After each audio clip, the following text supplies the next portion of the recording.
Assalamualaikum warahmatullahi wabarakatuh, and a very good day to you. My name is Atiqah, and today I'm going to talk about cognitive network in AI-based networking. Without further ado, let's go! And to make it easier, I'm going to divide today's talk into 6 segments: introduction, literature review, methodology, related work, challenges, and last but not the least, conclusion.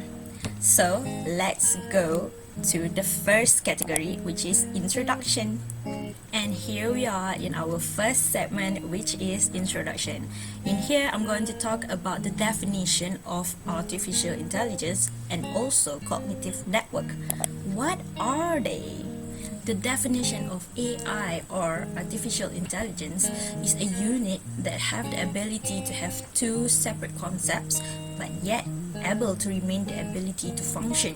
Usually, AI deals with analysis around the environment and enhance in teaching and learning.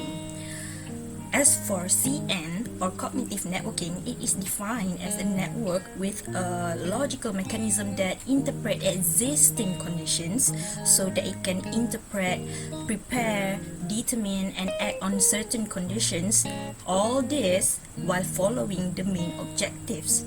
Now, you may ask, what's the difference between these two? AI is used to increase human thinking and overcome difficult issues. Meanwhile, cognitive network is actually a subset of AI that has different approach in its tasks. It attempts to solve difficult problems in a way that it will be solved by humans. The difference is slight but significant. Moving on to our second segment, which is the literature review. In here, I'm going to talk about the cognitive process and a more in-depth understanding of cognitive networking. And now, I'm going to talk about cognitive process, or we can call it as cognitive approach. There are 5 steps in this approach, which firstly, it is perception. This is the first step where it will learn about the world and try to understand the environment and the changes that has happened. Afterwards, it will go to the second step, which is act and planning. After changes has taken place, the system will then try to understand all the developments in the environments, which lead us to the third step, learning, where it will try to learn about the development and the actions that needs to be taken. From there, it will then try to make a reasoning to study on what causes these things to happen or to change so suddenly. Lastly, it will then try to make a decision after determining in what to do to obtain or accomplish the purpose that has been given according to the objectives in the first place. According to Mitola, cognition is defined as actually goes beyond adaptation. This very description actually corresponds into a feedback loop concept. This feedback loop is also referred as the OODA loop, which stands for observe, orient, decide, and act. OODA. OODA loop. This loop is actually used for military leaders to process their opponents' thoughts. There are 2 components inside OODA loop: main module and learning module. First is the main module, orient and decide, which deals with loop feedback and the one that direct on making the decision. The second is the learning module, observes and act, that avoid the same failures from happening again. Now moving on to our third segment, which is methodology. And now I'm going to talk about cognitive framework. Cognitive framework is described as a 3-layer framework. In this framework, we have end-to-end goals, cognitive process, software adaptive network. At the top level being end-to-end goals, it controls the whole cognitive process. These end-to-end priorities that set aside cognitive network from most mechanism of cognitive communication.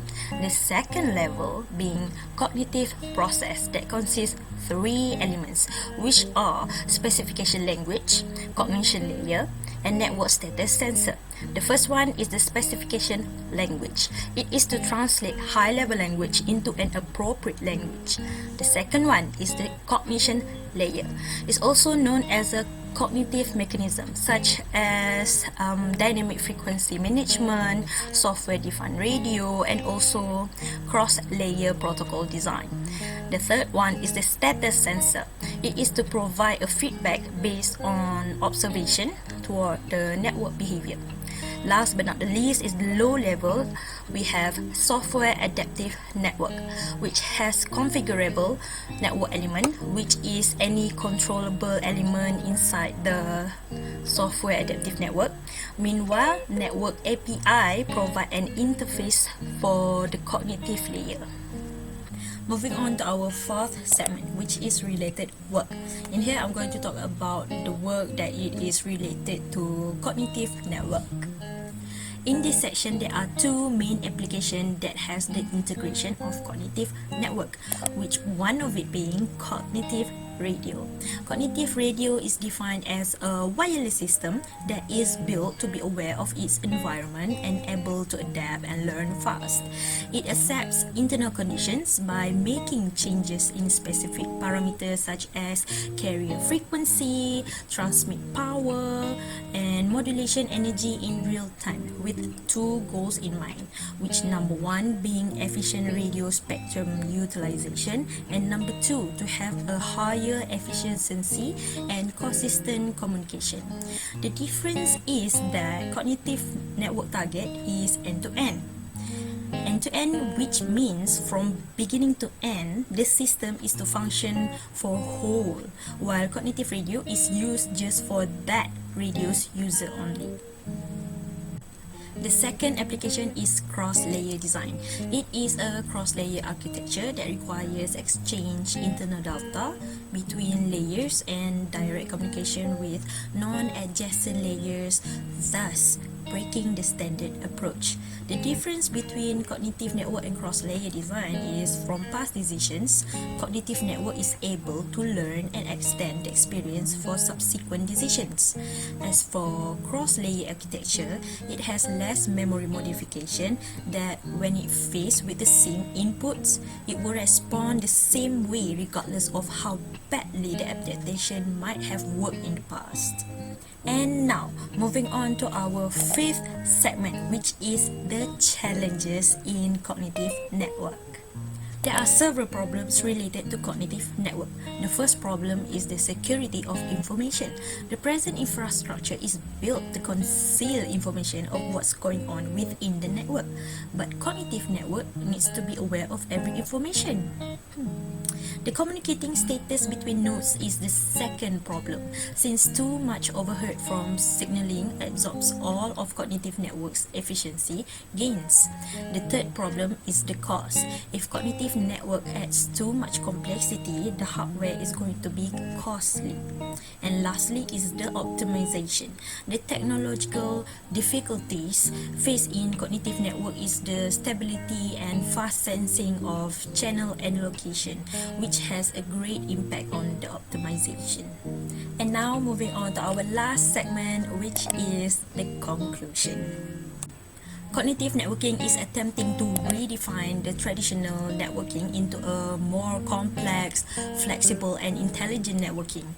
Changing the entire internet to be completely cognitive is a difficult challenge, yes, since existing technology is not built to be programmable. Hence, the cognitive network field is left with various open-ended problems such as the price of disorder, the ignorance and power which occur in every architecture. Hence, the cognitive network must narrow its observations as much as possible in order to make the cognitive processing of the network feasible. Thus, this paper outlines the emerging developments and methods that have been applied to date. While my study explored the area, further research are required to validate the findings achieved and designed. And that is the end of my presentation for today. Thank you for listening and Assalamualaikum. Hi, my name is Atiqah. I am a student from UiTM Shah Alam. Today's video is my presentation video for subject ITT 773 High Speed Network for my lecturer, Mr. King. Hope you enjoy the video, and if you like it, give it thumbs up and don't forget to subscribe.